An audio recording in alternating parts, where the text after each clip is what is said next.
सत्संग स्थल में उपस्थित धर्म प्रेमी सज्जन श्रद्धा मूर्ति देवी,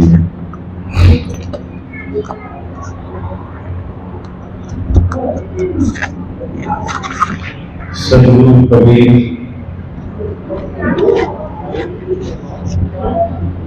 साहेब की जयंती महोत्सव के रूप में यह सत्संग रखा गया है।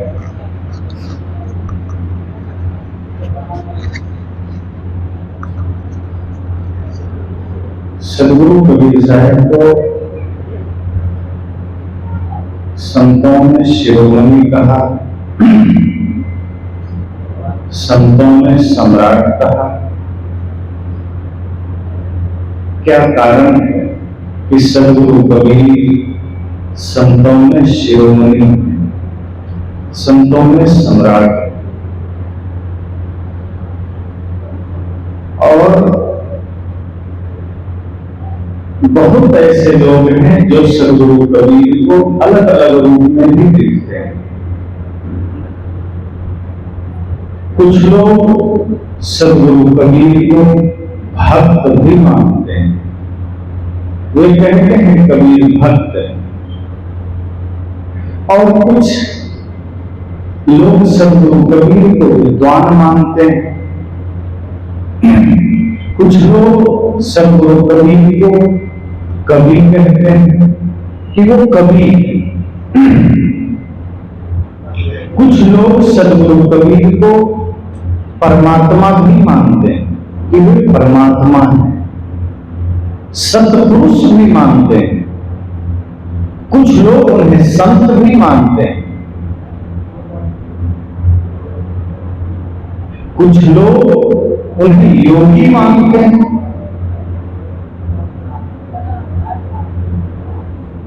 कुछ लोग उन्हें फकीर मानते हैं। और कुछ ऐसे वर्ग हैं मुसलमानों के जो उन्हें काफिर भी मानते हैं। वे कहते हैं कबीर काफिर। लेकिन विचार करें तो क्या सद्गुरु कबीर इनमें से कुछ थे क्या? कुछ मौलवी मुल्ला यह मानते हैं कि कबीर काफिर थे। कुछ लोग कहते हैं वो फक्कर फकीर थे। कुछ लोग कहते हैं मात्र भक्ति आंदोलन के कबीर थे। मध्यकालीन भारत में, मध्यकालीन युग में वे कबीर थे। कुछ लोग कहते हैं वो तो भगवान के भक्त थे, राम के भक्त थे। और अब कबीर पंथ के ही कुछ लोग यह भी मानते हैं कि सद्गुरु कबीर सतपुरुष है, परमात्मा है, संत हैं। अब आप विचार करिए कि सद्गुरु कबीर क्या है? सद्गुरु कबीर कौन है?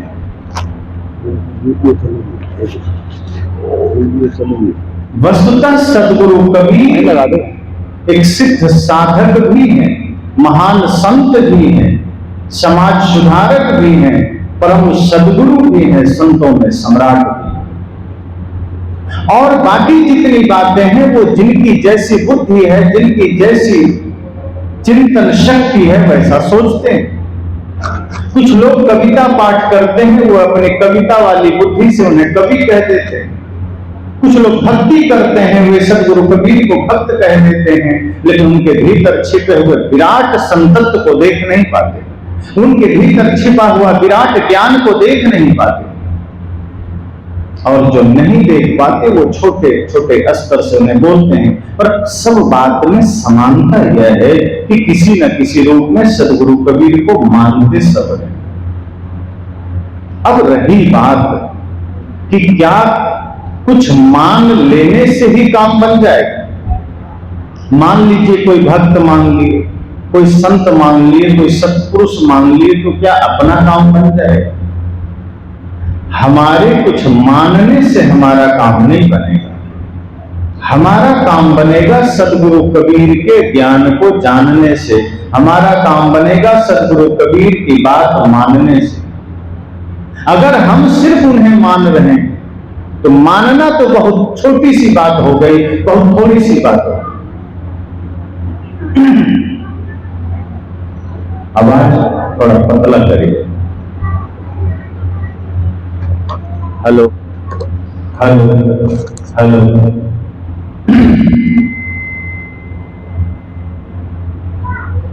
तो मानना बहुत छोटी बात हो गई।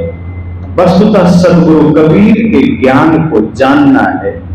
तो इस धरती पर विभिन्न तरह के लोग हैं जो अपने अपने बुद्धि से, अपने अपने विवेक से सदगुरु कबीर को मानते हैं, लेकिन ये मानना वहीं तक सीमित हो जाता है कि किसी ने उन्हें संत कहा, किसी ने भक्त कहा, बात वहीं खत्म हो गई। और कुछ ऐसे लोग हैं, वे कहते हैं सदगुरु कबीर तो निर्गुणी धारा के संत हैं, वो निर्गुण उपासक है, वे तो निराकार को मानते हैं, वो साकार को नहीं मानते। और ऐसा है क्या? अगर सदगुरु कबीर साकार को नहीं मानते तो वो कहते ही नहीं सब घट मेरो साइया सुनि सेज न हो, बलिहारी हुआ घट की जागट प्रकट हो। बल्कि जो लोग ये कहते हैं कि हम सरगुण की पूजा करते हैं, हम साकार की पूजा करते हैं, वे साकार को नहीं मानते, वो न निराकार को मानते हैं। जो लोग ऐसा कहते हैं कि मैं साकार की पूजा करता हूं, वे साकार को मानते ही नहीं। साकार मतलब क्या है और निराकार मतलब क्या है? आपका ही जीवन अपने को देखिए तो आपका शरीर साकार है और शरीर में बैठी हुई आत्मा निराकार है। आत्मा को कोई देखता है क्या? शरीर से ही व्यक्ति की पहचान होती है। आप मुझे नहीं देख रहे हैं, मेरे शरीर को देख रहे हैं। हम आपको नहीं देख रहे हैं, आपके शरीर को देख रहे हैं। हम आपके साकार रूप शरीर को देख रहे हैं। सदगुरु कबीर कहते हैं ये साकार रूप जितने भी जीव है, प्राणी है, ये सब में परमात्मा है। अब सोचो, सदगुरु कबीर असली साकार पूजक है, असली साकार को मानने वाले हैं, असली सदगुरु की पूजा करने वाले। लेकिन जो आडंबर और भ्रम और विश्वास में फंसे हुए लोग हैं, वे कहते हैं कबीर तो साकार की पूजा नहीं करते थे, वो साकार से अलग हैं, वे तो निराकार की पूजा करते थे। वे निराकार की पूजा नहीं करते हैं, वे कहते हैं कि तुम निराकार हो, लेकिन तुम जिस शरीर में बैठे हो ये साकार है, और इसी शरीर से तुम सेवा कर सकते हो, इसी शरीर से तुम साधना कर सकते हो। लेकिन तुम करते क्या हो? इसी शरीर से तुम पाप करते हो, इसी शरीर से तुम अधर्म करते हो, इसी शरीर से तुम छल करते हो, और मंदिर में जाकर तुम कहते हो मैं तो भगवान की पूजा कराया। तुम पत्थर की पूजा को साकार की पूजा मानते हो। सदगुरु कहते हैं मेरी नजर में आम आदमी की पूजा, आम आदमी की भक्ति, आम आदमी की सेवा, अर्थात मनुष्य मात्र की, प्राणी मात्र की सेवा ही साकार की पूजा है। इससे बढ़कर दूसरा कुछ भी नहीं। लेकिन ऐसा कौन करता है? सदगुरु कबीर को न समझने के कारण लोग उन्हें ये मान लेते हैं वो तो सदगुरु की, साकार की पूजा ही नहीं करते, साकार की बात ही नहीं करते। लेकिन ऐसा नहीं, सदगुरु कबीर तो वास्तव में साकार की पूजा करते हैं। और इस इतिहास में आप देख लीजिए, जितनी करुणा, जितना प्रेम मनुष्य ही नहीं जीव मात्र के लिए सदगुरु कबीर के हृदय में है, उतना किसी के नहीं। आप संत का इतिहास उठा के देख लीजिए, वैसे सभी संत आदरणीय हैं, सभी संत वंदनीय हैं, सभी संत पूजनीय हैं, कोई संत छोटे नहीं है। लेकिन संपूर्ण ब्रह्मांड में, संपूर्ण विश्व में प्राणी मात्र के लिए, छोटे छोटे जीवों के लिए भी जितनी करुणा, जितना प्रेम सदगुरु कबीर के हृदय में है वो किसी में नहीं। सदगुरु कबीर एकमात्र ऐसे संत हैं जो छोटे छोटे जीवों के लिए अपनी बात उतनी ही दृढ़ता के साथ रखते हैं। वे नहीं चाहते हैं कि आपके द्वारा एक चींटी का विपद हो जाए, वे नहीं चाहते हैं कि आपके द्वारा एक छोटे मोटे कीड़े मकोड़े भी मारे जाएं।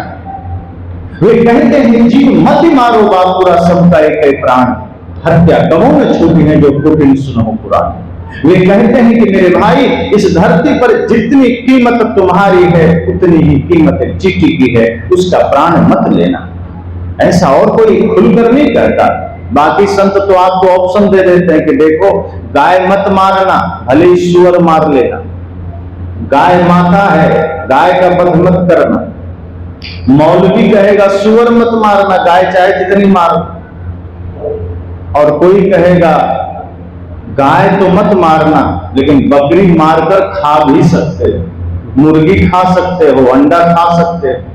तो जो गौ हत्या के लिए आवाज उठाने वाले लोग हैं, समय पर वही मुर्गी मारकर खाते हैं। सदगुरु कहते हैं ऐसे राक्षसों से सावधान रहना। वे धर्म के नाम पर तुम्हें लड़ा तो देंगे, वो धर्म के नाम पर वो अहिंसा के झंडे तो उठा लेंगे, लेकिन घर में झांक कर देखोगे तो वो मुर्गी खाने के लिए बैठे होंगे। वो घर में झांक कर देखोगे तो वो सारे मांसाहार करते हैं। और ऐसे लोगों का धर्म, ऐसे लोगों की पूजा भी समसामयिक हो जाती, कालखंड में हो जाती। अब जैसे कुछ लोग ऐसे भी होते हैं जो जैसे ही श्रावण का महीना आएगा वो एक नंबर के धार्मिक बन जाएंगे। जैसे ही सावन महीना आया तो क्यों भाई, ये महादेव का महीना है, और बाकी के 11 महीना कौन शैतान ने बनाया? अगर एक महीना महादेव ने बनाया तो 11 महीना किसी शैतान ने बनाया है क्या? कि एक महीना महादेव का महीना है, मांस नहीं खाना है, मदिरा नहीं पीना है, लेकिन गांजा पीना है, भांग भी खाना है। और जैसे ही सावन का महीना बीतेगा, जो एक महीना का बचा खुचा है वो सब अगले ही महीना में 1 के 2 दिन में सब भर पेट खा लेना। बकरे काटे जाएंगे, मछली मारी जाएगी, मुर्गी काटी जाएगी।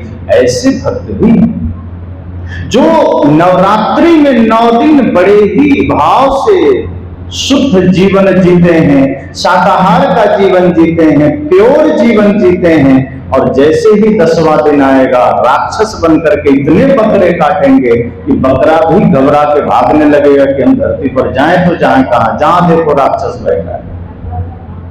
अभी बकरीद बीता, बहुत लोगों ने मुझसे कहा कि देखिए महाराज ये मुसलमान कितने क्रूर हो गए, ये बकरीद पर देखो कितने जानवर काट रहे हैं, गाय काट रहे हैं, ऊंट काट रहे हैं, भैंसा काट रहे हैं। ये हिंदू धर्म का कितना बड़ा पतन है।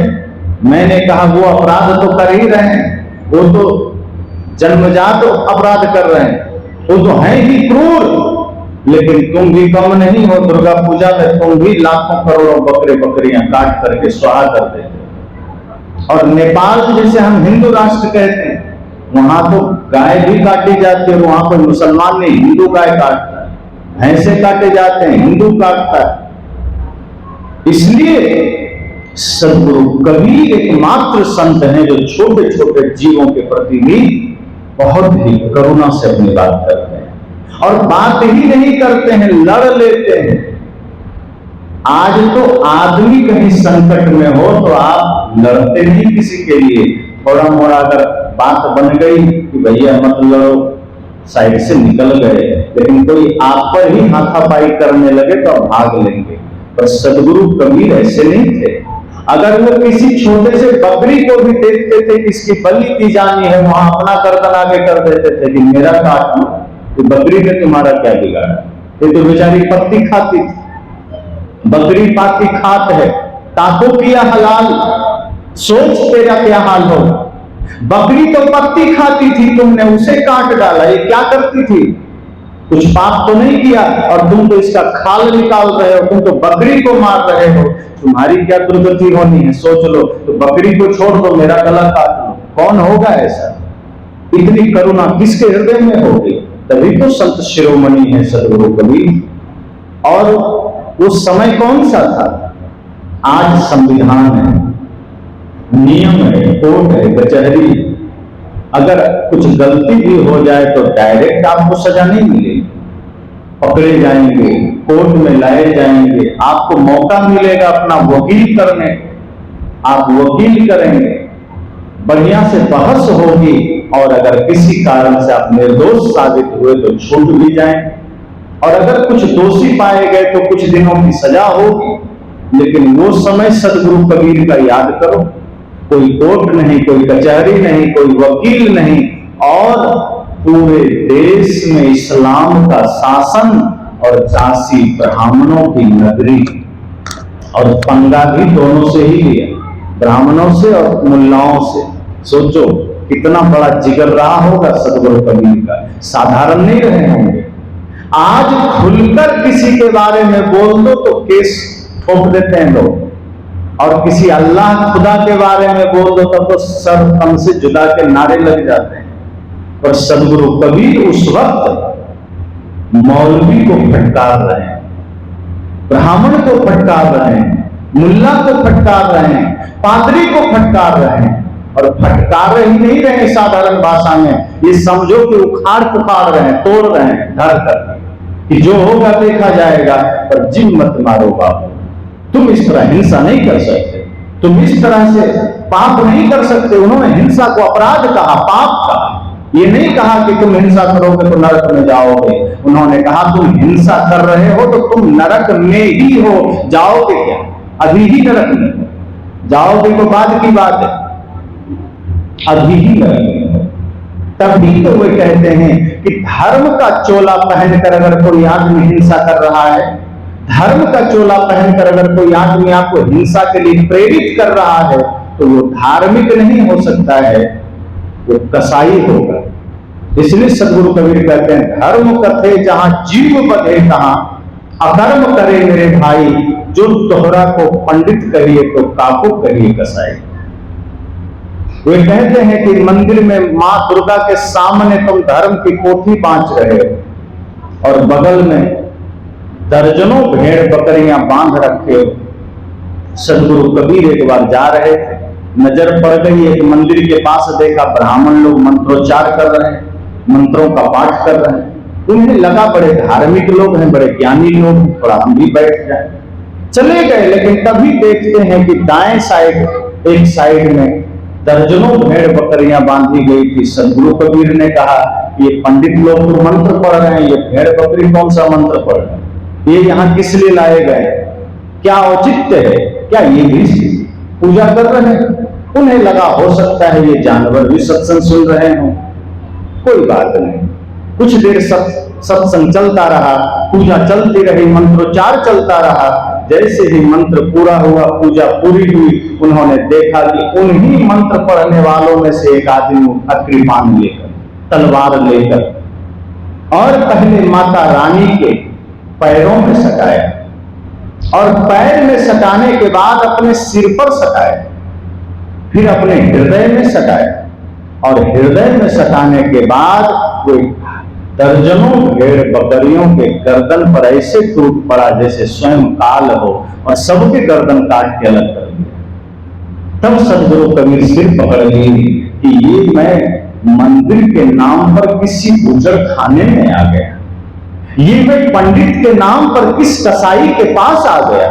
धर्म कथे जहां जीव बधे तहां, यहां धर्म कह रहा था, ये पूजा पाठ की बातें कह रहा था, यही ये जीव हिंसा करने लगा, यही ये जीवों को मारने लगा। अकर्म करे मेरे भाई, ये तो बहुत बड़ा अकर्म है, ये तो बहुत बड़ा दुष्कर्म है, पाप कर्म है। और जो तोहरा को पंडित कहिए तो पापो कहिए कसाई। जो काम तुमने किया है ये पंडितों का काम नहीं, ये तो कसाई का काम है, ये तो शैतान का काम है। गलती हुई मुझसे पहचानने में, जो मैं मंदिर समझकर चला आया लेकिन निकला तो गुजर खाना। तो सदगुरु कबीर इस भांति अपने जीवन की यात्रा आरंभ किए कि एक भी कहीं बुराई नजर आई, एक भी कहीं पाप नजर आया, उन्होंने अपने आंख को बंद नहीं किया, बल्कि वो खड़े हो गए कि ये पाप मेरे सामने हो नहीं सकता, मैं सत्य कहूंगा। जीवन भर नहीं डरे, जीवन भर भय नहीं हुआ उन्हें, और इसलिए संतों में शिरोमणि।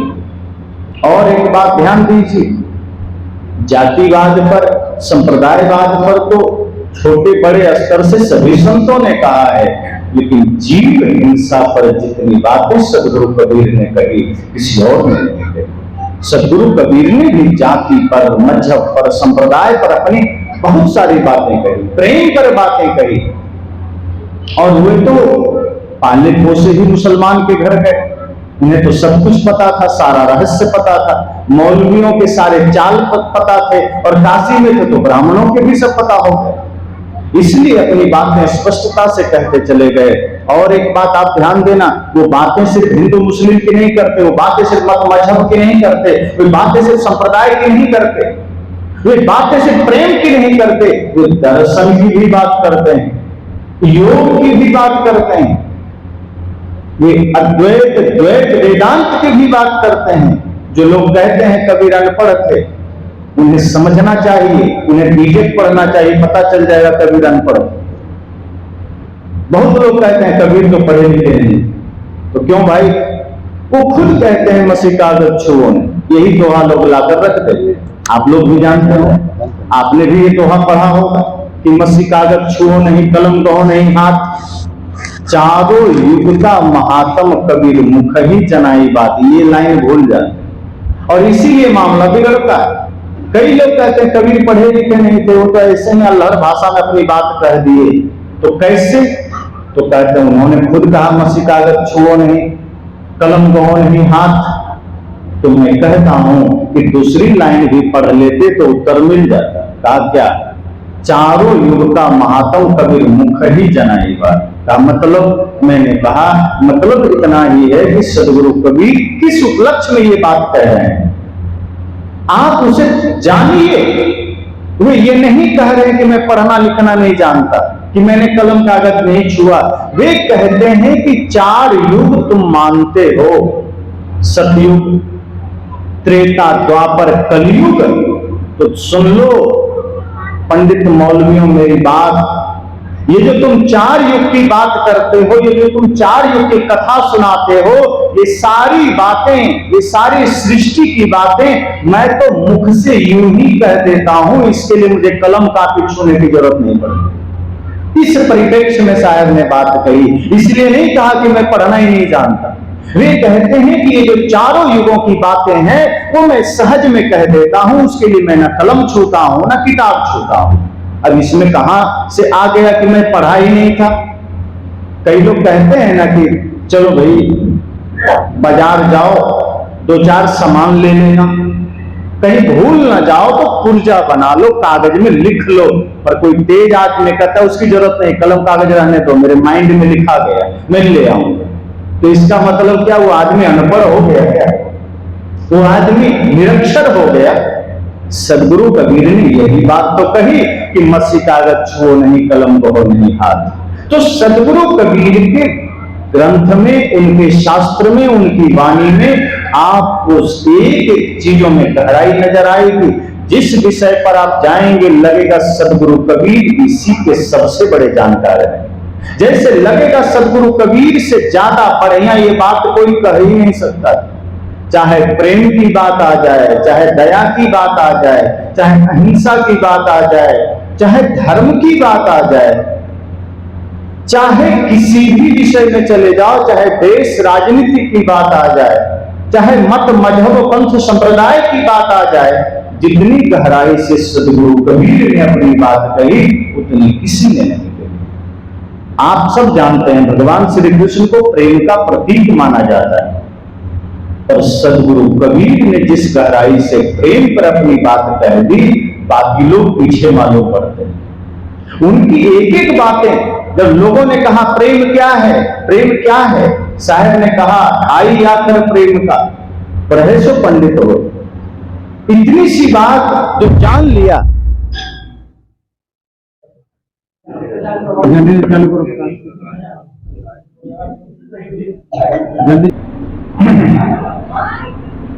तो मैंने कहा कि संत सम्राट सदगुरु कबीर शिरोमणि है, संत सम्राट है, इसलिए क्योंकि उनकी बातों में, उनके जीवन में करुणा की उस स्तर की है, प्रेम की उस स्तर का है।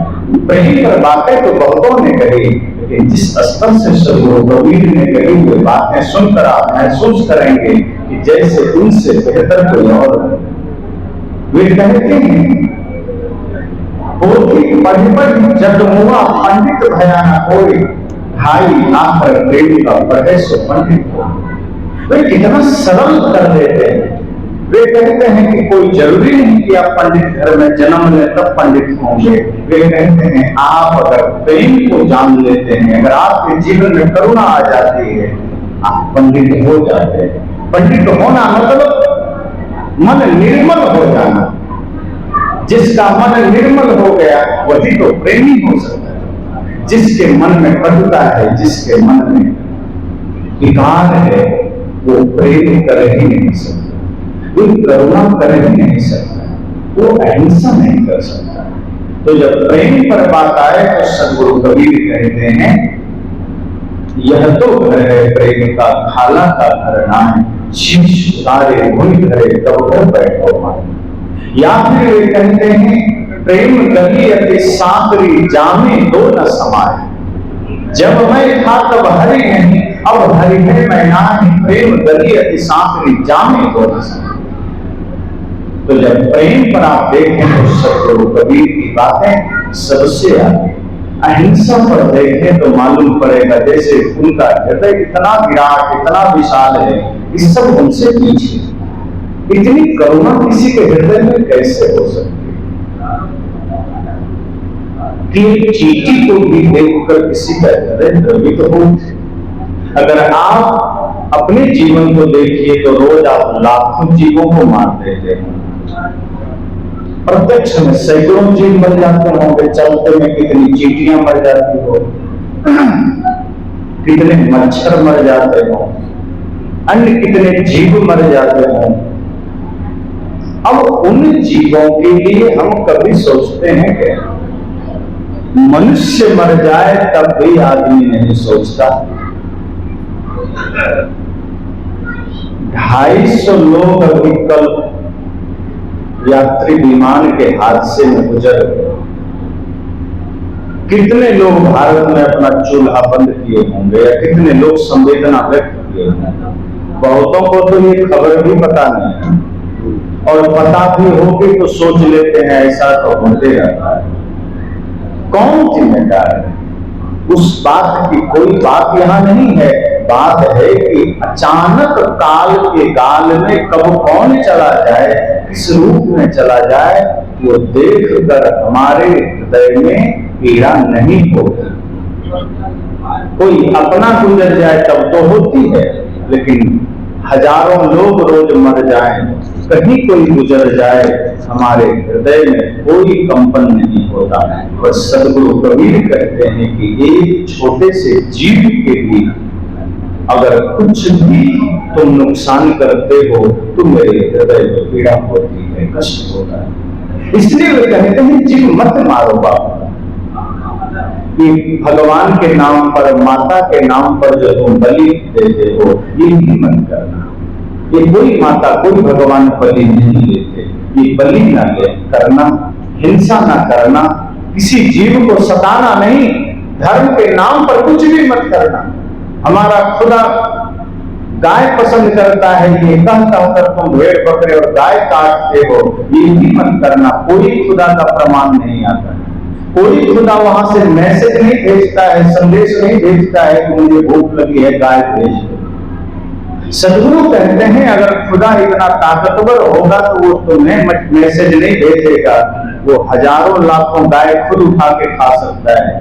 और अगर इतना भी ताकत उसके पास नहीं है तो तुम उसकी पूजा क्यों करते हो?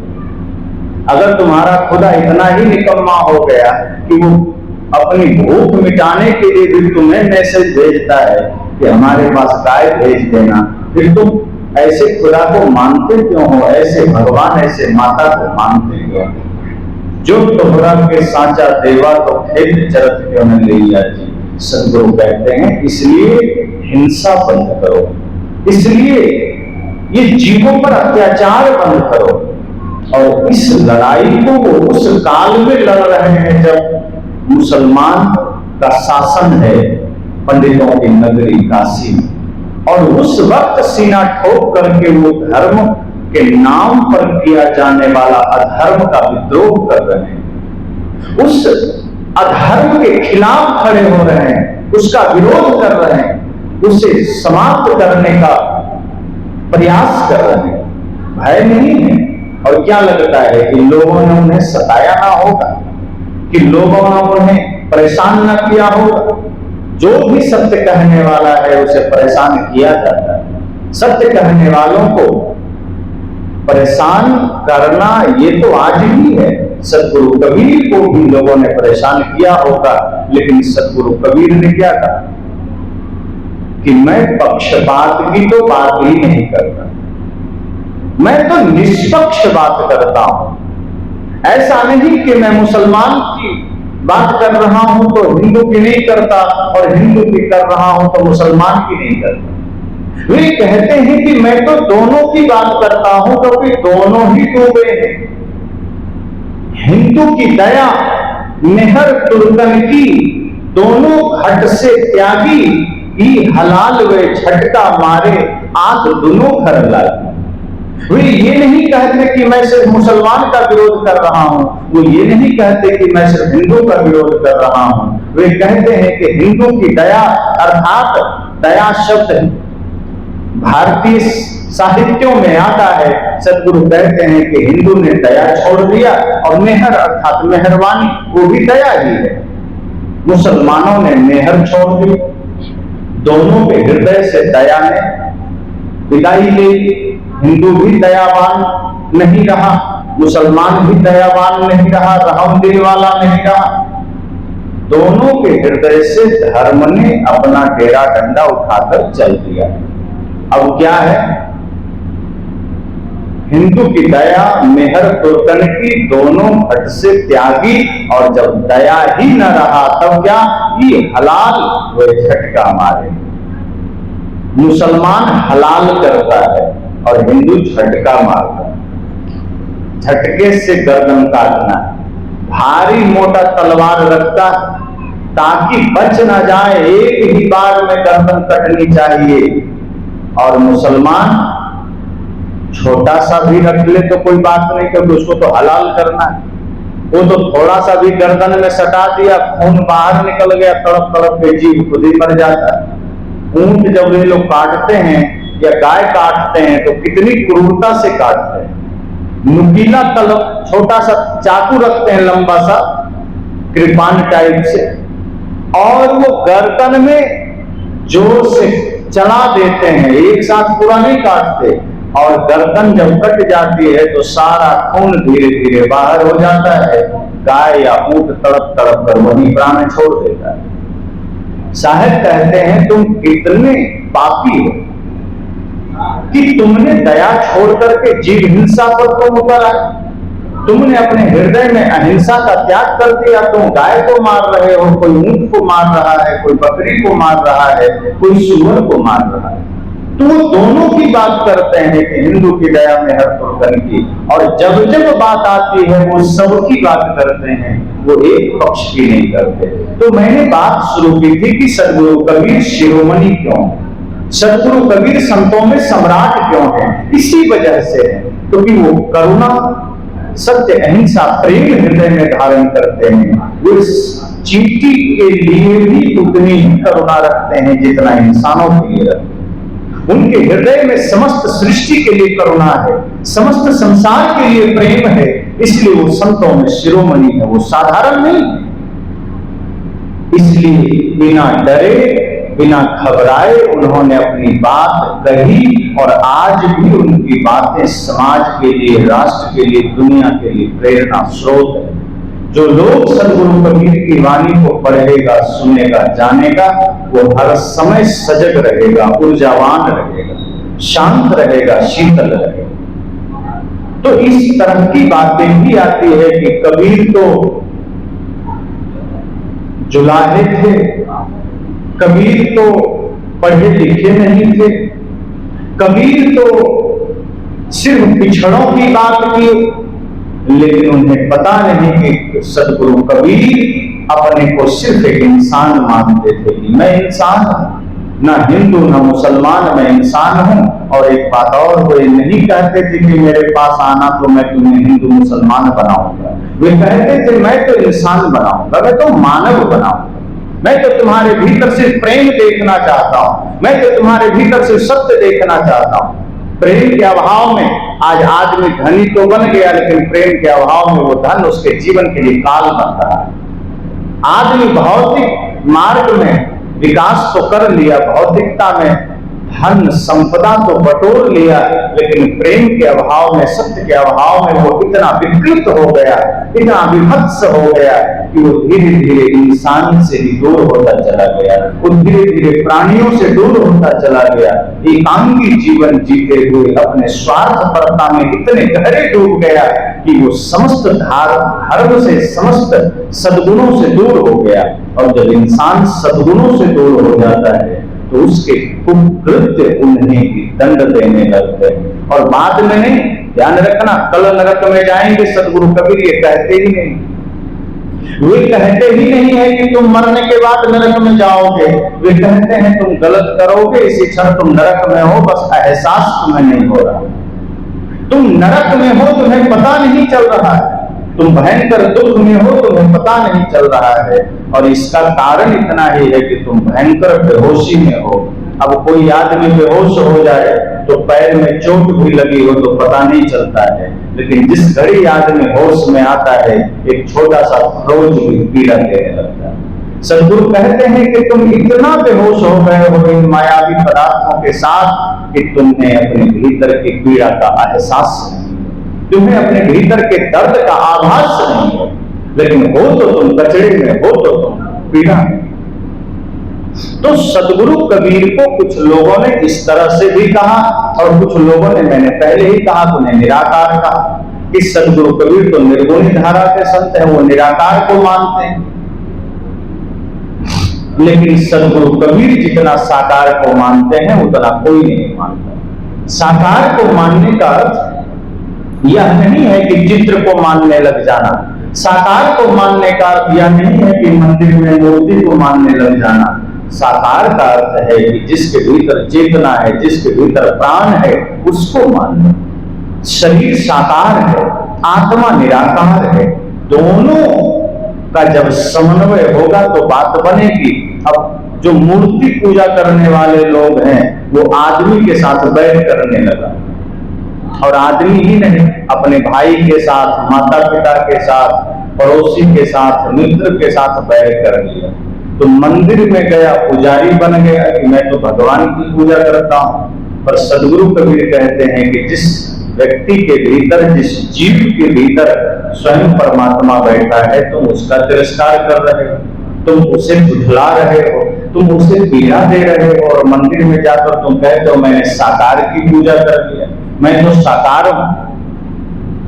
तो यह बात तो बिल्कुल गले नहीं उतरती कि तुम साकार की पूजा करते हो।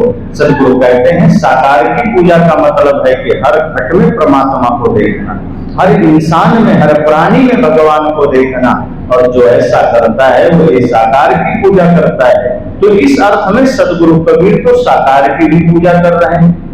कुछ लोग कहते हैं कि सद्गुरु कबीर अवतार लिए, अब कुछ लोग कहते हैं कि नहीं, मां के गर्भ से आए, कुछ लोग कहते हैं आकाश से आए। अब जरा विचार करिए, सद्गुरु कबीर क्या है? शरीर है या आत्मा है? शरीर तो जड़ है, शरीर किसी के पास भी आएगा। संसार को जानने समझने के लिए शरीर की आवश्यकता राम को भी पड़ी, कृष्ण को भी पड़ी, बुद्ध महावीर को भी पड़ी, कबीर को भी पड़ी। तो जिन जिन ने शरीर को धारण किया वो शरीर सबका पंच भौतिक ही था, वो शरीर सबका मिट्टी पानी आग हवा से ही निर्मित था। और इतना ध्यान रखना कि जो शरीर मिट्टी पानी आग हवा से निर्मित होगा, जो जड़ होगा, वो किसी न किसी माँ बाप के गर्भ से ही आएगा, वो आकाश से नहीं आएगा। तो शरीर माता पिता के गर्भ से आया, लेकिन आत्मा जरूर दिव्यता लेकर आया। सद्गुरु कबीर जो है, जो आत्मा अगर हम बात करें, वो दिव्यात्मा जरूर कुछ दिव्यता लेकर आए। तो आत्मा तो अजन्मा है, वो तो अविनाशी है, उसका तो जन्म हुआ ही नहीं। तो हम कैसे कहें कि कबीर का जन्म हुआ? सद्गुरु कबीर ने जिस शरीर का उपयोग किया, उस शरीर का जन्म माता पिता से हुआ, लेकिन जो वो स्वयं है वो अजन्मा है, अविनाशी है। तो इस अर्थ में हम यह कहते हैं कि अगर कबीर अविनाशी और अजन्मा है तो बात ठीक है, लेकिन शरीर अविनाशी नहीं, शरीर अजन्मा नहीं है, और वह अजन्मा अविनाशी सब के भीतर बैठा हुआ आत्मा है, कोई इस कबीर साहब का ही नहीं। आपके भीतर जो आत्मा है, अर्थात आप जो स्वयं है, आप भी अजर हैं, अमर हैं, अखंड हैं, अविनाशी। सदगुरु कबीर भी अविनाशी है, लेकिन इस अर्थ में ऐसा नहीं कि वो इस धरा पर आकाश से उतर आए। तो कुछ लोग ऐसा मानते हैं कि नहीं, कबीर साहब गगन मंडल से उतरे, गगन मंडल से उतरे सतगुरु सत्य कबीर अन्न आहार करता नहीं ताका नाम करो। तो आत्मा तो अन्न आहार कुछ भी नहीं करता, बात तो ठीक है, अन्न आहार तो शरीर करता है। आत्मा का भोजन ये दाल भात सब्जी रोटी नहीं है, आत्मा का भोजन ये ज्ञान है, भक्ति है, प्रेम है। ये आत्मा ये बाहर का भोजन नहीं देती। तो अगर ऐसा कहा गया तो बात ठीक ही है।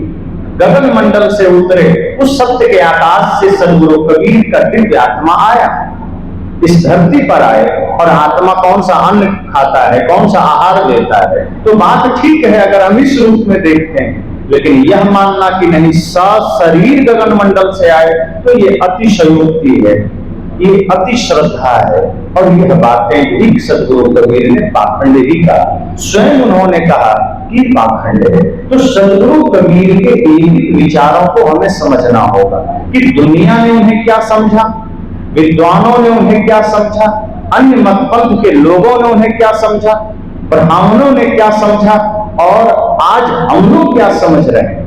महत्वपूर्ण यह नहीं है कि लोगों ने क्या समझा, महत्वपूर्ण यह है कि जो ज्ञान, जो बातें उन्होंने संसार को दिया, उन बातों से किसका कितना कल्याण हो सकता है, ये महत्वपूर्ण है।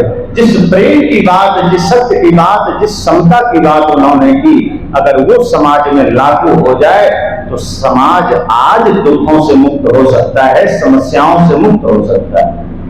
आज जातिवाद के जहर में समाज जलता है, आज संप्रदायवाद के जहर में समाज जलता है। कबीर साहब ने इसका विरोध किया कि इसको मिटा दोगे तो सुख से जियो, लेकिन ऐसा हम नहीं कर पाते। कबीर पंथ में होने के बाद भी, कबीर पंथी होने के बाद भी, कबीर पंथी संत से माला लेने के बाद भी हम कहीं ना कहीं जातिवाद के जंजालों में पड़े रहते हैं। कहीं ना कहीं हम उसका जिक्र करते हैं, कहीं ना कहीं हम उसकी बात करते हैं। एक सज्जन चर्चा कर रहे थे कि हम अमुक जाति से आते हैं। मैंने कहा कि जो व्यक्ति गुरु से ज्ञान ले लेता है, जो व्यक्ति गुरु से माला ले लेता है, उसकी जाति भक्ति की हो जाती है, उसकी जाति प्रेम की हो जाती है, उसकी जाति मानवता की हो जाती है। फिर कोई दीवार नहीं, कोई जाति नहीं। लोग पिछड़ी अगली जातियों का भेद मान करके कहीं भोजन नहीं करेंगे, कहीं पानी नहीं पिएंगे, कहीं बैठेंगे नहीं। इतनी सारी बीमारियां कबीर पंथ में भी चल रही है, मैं दूसरे की बात नहीं कर रहा। सदगुरु कबीर ने कहा कि जब अपने ही घर में कचरे हों तो दूसरे के कचरों पर नजर डालकर क्या करोगे? अपने घर के कचरे को तो बुहारो। जो तू साची वानिया साची हाथ लगाओ, अंदर झाड़ू दे के कूड़ा दूर बहाओ। अगर तुम धर्म के सच्चे व्यापारी हो, ज्ञान के सच्चे व्यापारी हो, गुरु भक्त हो, तो अपने भीतर सत्य हिंसा का, ज्ञान का, विवेक का, विचार का झाड़ू लगाना और उस सारे विकार के कचरे को बाहर कर देना। उसमें जाति पाति का भी होगा।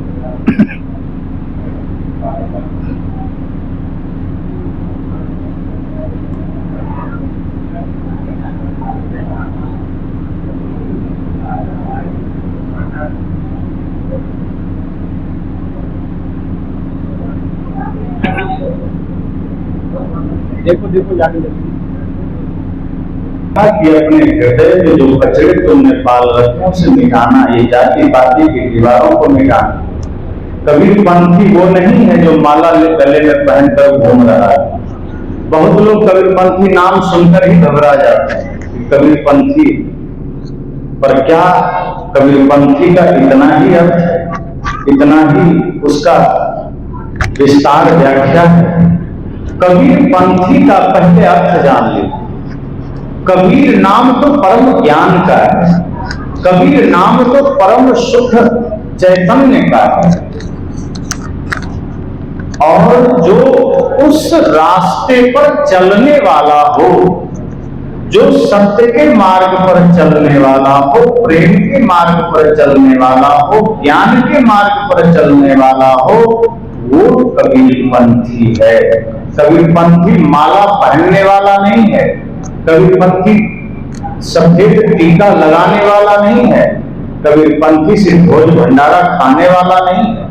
कबीरपंथी वह है जो प्रेम के मार्ग पर चलता है, जो सत्य के मार्ग पर चलता है, जो अहिंसा के मार्ग पर चलता है, जो मानवता के मार्ग पर चलता है।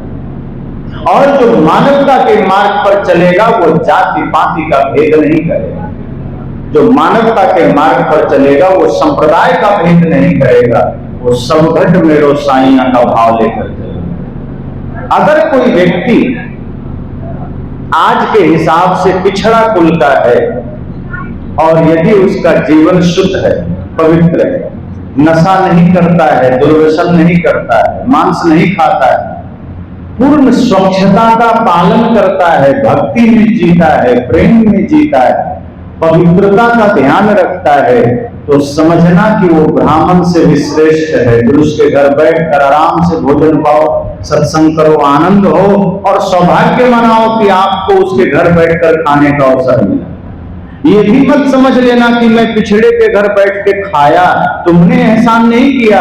ये समझना कि मैं ऐसे दिव्य पुरुष के घर बैठकर मुझे खाने का मौका मिला, ये मेरा सौभाग्य। लेकिन कोई अगली जाति में जन्म लिया और कर्म उसका राक्षस का है, कर्म उसका पूरा भयंकर शैतानों वाला है, खान पान राक्षसों वाला है, और अगर वहां आपने गिलास पानी भी पी लिया तो समझना आपका जीवन का सारा धर्म भ्रष्ट हो गया। तो चाहे वो अगली जाति का हो, लेकिन अगर आप वो कर्म से हीन है, अगर वो कर्म से पतित है, तो वहां एक गिलास पानी भी मत पीना। लोग सदगुरु कबीर ने कहा छुआछूत नहीं मानना, पर इस अर्थ में मान सकते हैं, मानना ही चाहिए। कर्म के आधार पर छुआछूत मानना चाहिए, जाति के आधार पर नहीं मानना चाहिए। जाति के वजह से किसी को छोटा नहीं कहना चाहिए, पर कर्म के आधार पर तो मानना पड़ेगा। अब जैसे कोई मांस खाने वाला आदमी, शराब पीने वाला आदमी, समस्त पाप करने वाला आदमी है, दुष्कर्म करने वाला आदमी है, वहां हम लोग एक गिलास पानी भी नहीं पी सकते। अब कोई कहे कि आप भी तो छूत मानते हैं, हाँ, तो ऐसे में तो मानना पड़ेगा और मानेंगे ही। जो आदमी नीच कर्म करता है वहां खड़ा होना पाप है, पानी पीना तो दूर की बात। पर अगर कोई पवित्र कर्म वाला है, पवित्र विचार वाला है, पवित्र मन वाला है, वहां आप पानी पीजिए, भोजन कीजिए। तो कर्म के आधार पर छुआछूत माने। एक भक्त अगर वो सच में भक्त है तो संतों ने कहा है कि फिर आपको किसी मांसाहारी के घर भोजन तो क्या पानी भी नहीं पीना। ये छुआछूत मानो। जहां कोई कर्म से गिरा हुआ इंसान है वहां समानता तब आएगी जब वो व्यक्ति अपने जीवन का सुधार करे। अगर कोई मांस मछली मदिरा खाने पीने वाला है और आपने वहां भोजन कर लिया तो आपकी पवित्रता भी चली जाएगी। तो आप बैठिए, बैठने में मनाही नहीं है, वहां जाइए, बैठिए, सत्संग करिए, ज्ञान रखिए, प्रेम रखिए, लेकिन आहार ग्रहण मत करिए, पानी मत पीजिए। अगर आप पी लिए तो समझो कि आपका भी सत्यानाश हो गया। क्योंकि जो व्यक्ति हिंसा कर रहा है, सदगुरु कबीर ने उसे भयंकर पाप कहा। कोटिन सुनहु पुराण, हत्या का बोन छोटे हैं जो कोटिन सुनहु पुराण। उन्होंने कहा कि ये हत्या का फल इतना भयंकर होगा, ये हत्या का पीड़ा इतना भयंकर होगा कि करोड़ों पुराण सुन लेने से भी वो मिटेगा नहीं। तो सदगुरु कबीर ने बड़ा सरल मार्ग दिया। तो किसी ने कुछ कहा, किसी ने कुछ कहा। मैंने पहले भी कहा कि सदगुरु कबीर को देखने की आंखें अलग अलग हो सकती है, पर सदगुरु कबीर का ज्ञान अलग नहीं है। वो वही शुद्ध मानवतावादी ज्ञान है, वो वही प्रेम से भरा हुआ ज्ञान है, वो वही करुणा से भरा हुआ ज्ञान है। और जो इस बात को समझ लेता है वो देख लेता है कि संतों में सम्राट क्यों है, संतों में शिरोमणि क्यों है।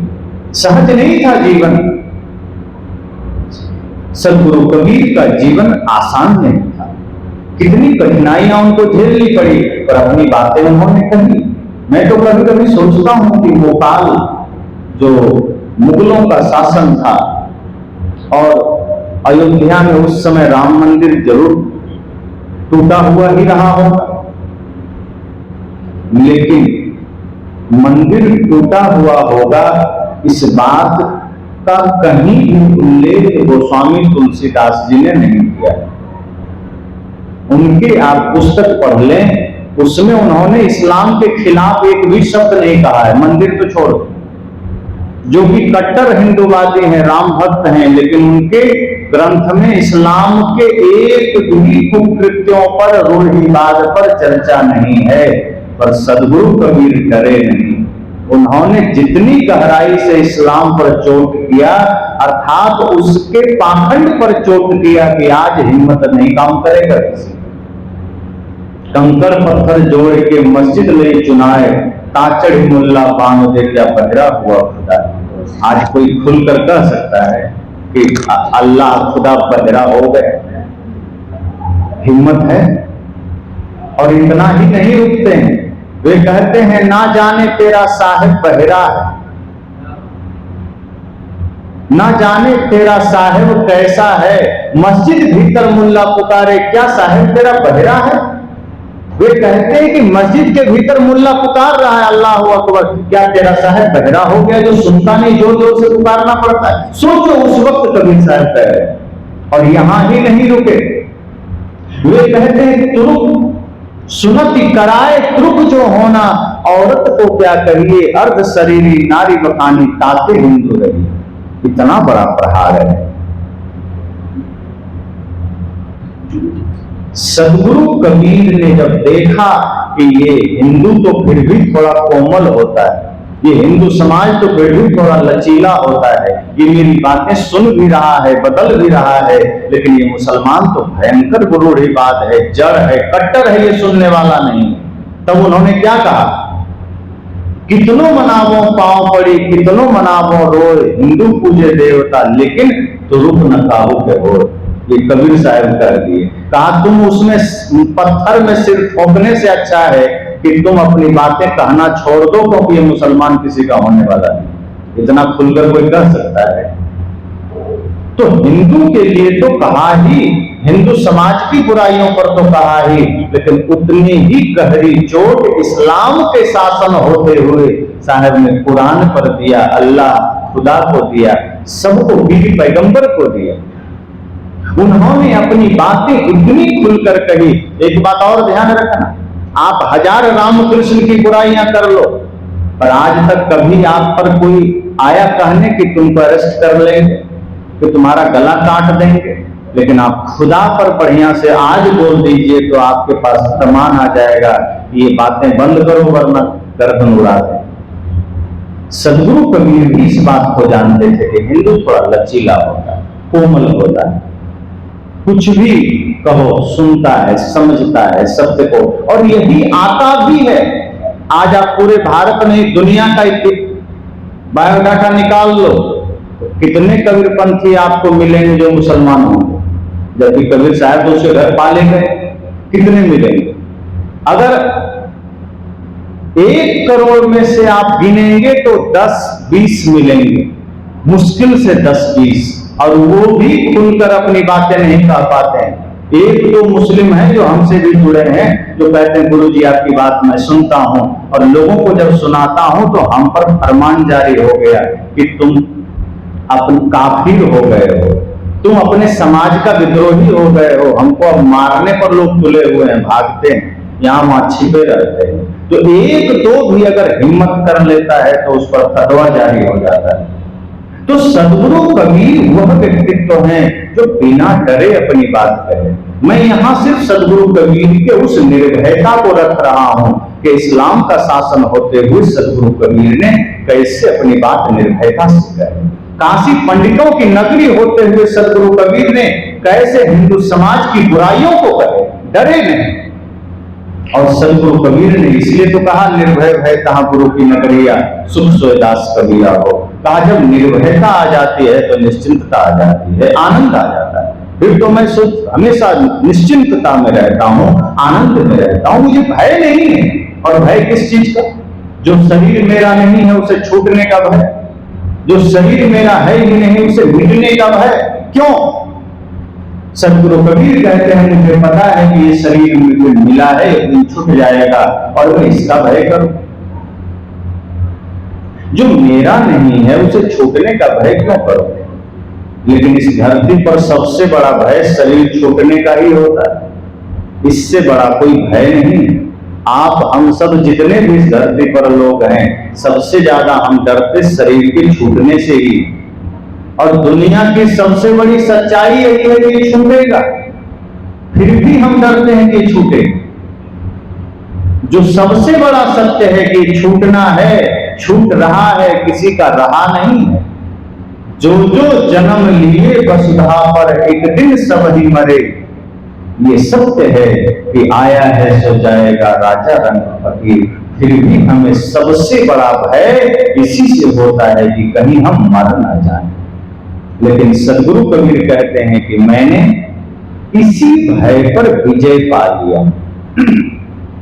वे कहते हैं जब मरने को जग डरे मेरो मन आनंद, कब मरी हो कब पाई हो पूर्ण परमानंद। वे कहते हैं कि जिस मृत्यु से संसार डरता है मेरे लिए आनंद का विषय है। मैं खुश होता हूं कि कल आनी होगी मृत्यु को, आज आ जाओ, हमें क्या दिक्कत, अपना काम हो गया, आज ही आ जाओ, अभी आ जाओ। तभी तो कहते हैं काल करे सो आज कर, आज करे सो अब, पल में परले होएगा बढ़ई करेगा। वे जानते हैं कि मृत्यु कभी भी घटित हो सकती है, इसलिए आपके लिए भी कहते हैं कि कल पर मत छोड़ देना, कुछ परसों पर मत छोड़ देना कि कल भजन कर लेंगे, कल सत्संग कर लेंगे, कल दान कर लेंगे, कल पूजा कर लेंगे, कल गुरु भक्ति कर लेंगे। शायद कहते हैं कल का कोई भरोसा नहीं। आज करना, और आज जो करने को सोचे हो अभी कर लेना, अगले पल का कोई ठिकाना नहीं, कोई भरोसा नहीं। पर हम सब ऐसे लोग हैं जो धर्म के कार्य को, पुण्य के कार्य को, सही कार्य को कल पर टाल देते हैं। अगर सत्संग में जाना है तो कल कर लेंगे, दान करना है कल कर लेंगे, किसी की सेवा करनी है कल कर लेंगे। लेकिन दारू पीना है तो आज ही पी लेंगे, गाली देना है अभी दे लेंगे, लड़ाई करना है अभी लड़ लेंगे, भाई से जमीन बंटवारा करना है अभी ही करना है, चोरी करनी है आज ही रात में कर लेंगे, कल पर नहीं छोड़ते। तो जितने पाप हैं हम आज ही कर लेते हैं और जितने पुण्य हैं उसे हम कल पर टाल देते हैं। सदगुरु कहते हैं थोड़ा गणित अपना बदल लो भाई, गणित अपना थोड़ा चेंज कर लो, सिस्टम बदल लो। जितने पाप हैं उसे कल पर टाल दो। अगर चोरी का मन करे सोच लो कि कल कर लेंगे, गाली देने का मन करे सोच लो कल दे लेंगे, झगड़ने का मन करे सोच लो कल कर लेंगे, गलत करने का मन करे सोच लो कल कर लेंगे। लेकिन अच्छा करने का मन हो जाए, धर्म करने का मन हो जाए तो कल पर मत टाल देना, उसे आज करना, अभी करना। तो सदगुरु कबीर कहते हैं कि मुझे पता है ये जीवन सदा नहीं होता, ये जीवन अस्थाई नहीं है, इसलिए मैं डरता नहीं, मैं निर्भय हो गया। और जब निर्भय व्यक्ति हो जाता है तो सत्य कहने लग जाता है। फिर वो ये नहीं देखेगा कि मेरे कहने से कोई नाराज तो नहीं हो जाएगा। हाँ, एक बात और है कि कहने में ये तो देखना ही पड़ता है कि कोई नाराज हो या ना हो, उससे हमें फर्क नहीं पड़ता। लेकिन एक बात यह देखनी पड़ती है कि मेरी बातों से सुधार तो हो जाएगा। अगर आपके भीतर से निकली हुई बातों का अर्थ इतना हो जाए कि इससे सुधार होना है समाज का, तब आप थोड़ा सा उसी हिसाब से बात करें। अगर सिर्फ मन में यह ख्याल आ जाए कि मुझे तोड़ना है, फोड़ना है, बर्बाद करना है, तब आप उस हिसाब से हथौड़ी चलाएंगे।